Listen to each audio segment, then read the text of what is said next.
আপনি 10 মিনিট কোনো মাতালের সাথে সঙ্গ দেন, আপনার কাছে মনে হইব আপনার জীবনে কোনো টেনশনই নেই। 9 মিনিট আপনি কোনো সাধু বা দানশীল ব্যক্তির সঙ্গ দেন, আপনার কাছে মনে হইব আপনার পৃথিবীর সবকিছু দান করে দেওয়া উচিত। 8 মিনিট আপনি কোনো নেতা বা টিকটকারের সঙ্গ দেন, আপনার কাছে মনে হইব আপনি জীবনের সবচেয়ে বড় ভুল করতেন পড়াশোনা করে। শুধুমাত্র 7 মিনিট আপনি কোনো লাইফ ইন্স্যুরেন্স কোম্পানির লোকের সাথে বসেন, আপনার কাছে মনে হইব আপনার মইরা যাওয়াটাই সবচেয়ে বেটার অপশন। 6 মিনিট আপনি কোনো ব্যবসায়ীর সাথে বসেন, আপনার কাছে মনে হইব আপনি জীবনে যা কামাই করছেন এগুলো আসলে কিছুই না। 4 মিনিট আপনি আপনার কোনো পছন্দের ভালো শিক্ষকের সাথে বসেন, আপনার কাছে মনে হইব ইস, আমি যদি আবার স্টুডেন্ট হইতে পারতাম। 3 মিনিট আপনি কোনো কৃষক বা দিনমজুরের সাথে বসেন, আপনার কাছে মনে হইব আপনি যা কষ্ট করতেছেন এগুলো আসলে কিচ্ছুই না।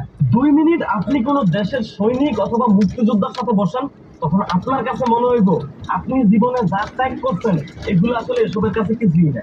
আর 1 মিনিট আপনি আপনার একজন ভালো বন্ধুর সাথে বসেন, আপনার কাছে আপনার জীবনটা তখন জান্নাত মনে হইবে।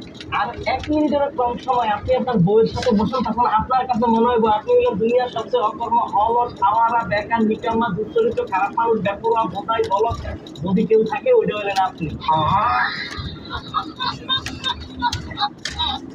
আপনি 10 মিনিট কোনো মাথা